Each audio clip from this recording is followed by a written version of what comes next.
Hi, my name is Todd Waldecker, and I'm the professor of clarinet at the Middle Tennessee State University School of Music.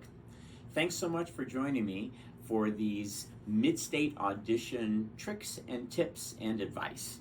I hope the things we're going to discuss in this video you find helpful as you're practicing and preparing for this audition. And I want to congratulate you for preparing and taking this audition. We learn so much about ourselves, and our musicianship improves so much every time we take an audition. So congratulations.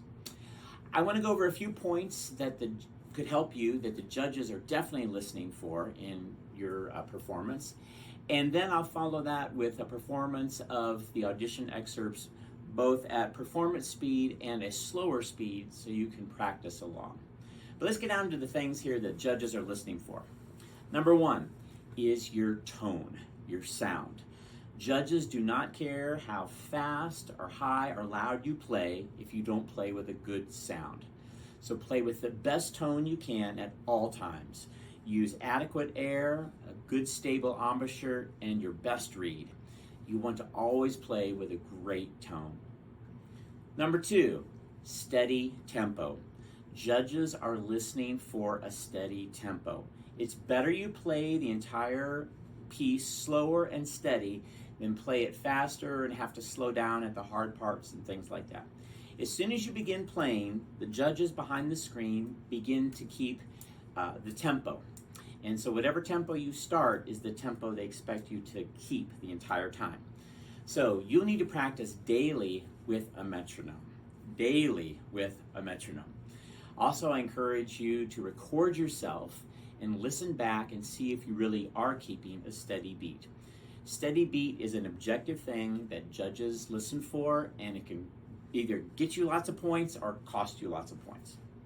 Number three, correct rhythms. Figure out the rhythms, almost mathematically if you need to, because again, this is an objective thing that the judges can evaluate you on. If you have questions about rhythms, not sure how to figure them out, talk to your band director, talk to your other clarinet player friends. People will help you if you can't figure out the rhythm. Don't guess. You want to make sure it is accurate.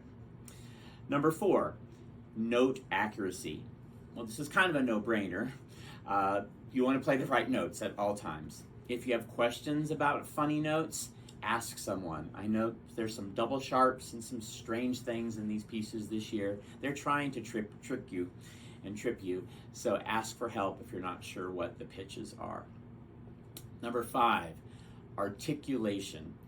I think a lot of people give up easy points in this department because they really don't pay a lot of attention to articulation.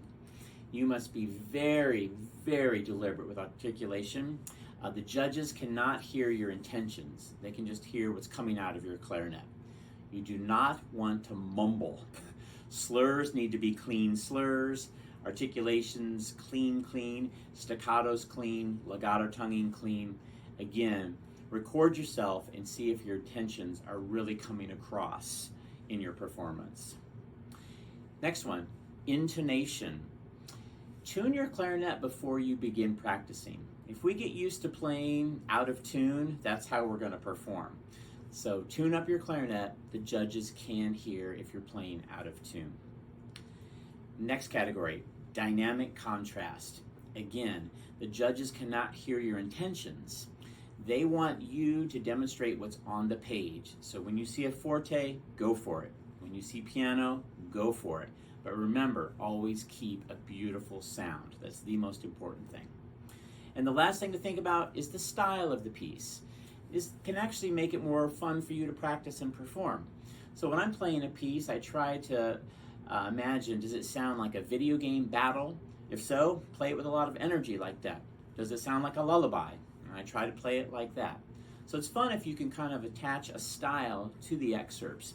Since our music doesn't have words, we have to work a little harder sometimes to come up with imagery, but do that and the style will come across in your performance. So preparing for auditions, one thing you can do is practice performing. This is something I encourage all my students to do. So grab 10 of your closest friends or teachers or family members or even the mailman and play your audition in front of someone. Record yourself. Just put your cell phone there and just record yourself, and then after the performance, evaluate your performance and see if what you did is what you intended to do. So recording yourself in a pressure situation can really, really help. And if you do it 10 times, then when you go for the mid-state audition, that'll just be time number 11, nothing special.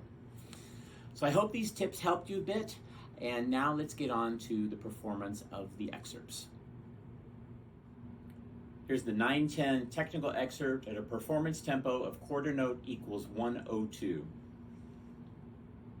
1, 2, 3, 4.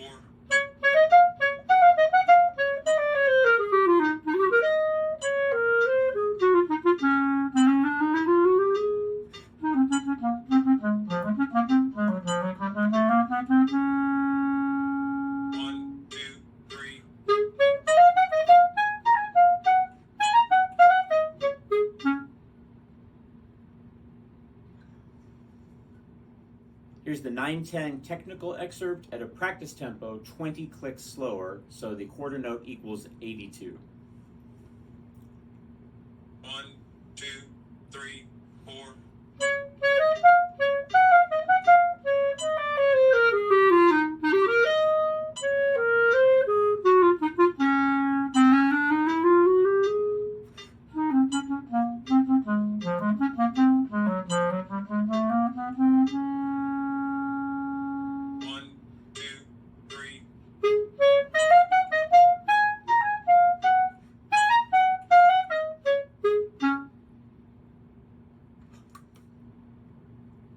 This is the 9-10 lyrical excerpt at a performance tempo of dotted quarter equals 46. Now let me explain how the metronome works here. You'll be hearing a click on every eighth note, so 6 clicks per measure. You will hear the metronome count off 6, 1, 2, 3, 4, 5, 6, and that's a prep measure for us to get the tempo. And then you'll hear 3 clicks, 1, 2, 3, click, click, click. And then we begin on the 4th click, 4 and 5 and 6 and then there's the first full measure, the high D. So I hope that makes sense. This is 9-10 lyrical excerpt. 1, 2, 3, 4, 5, 6.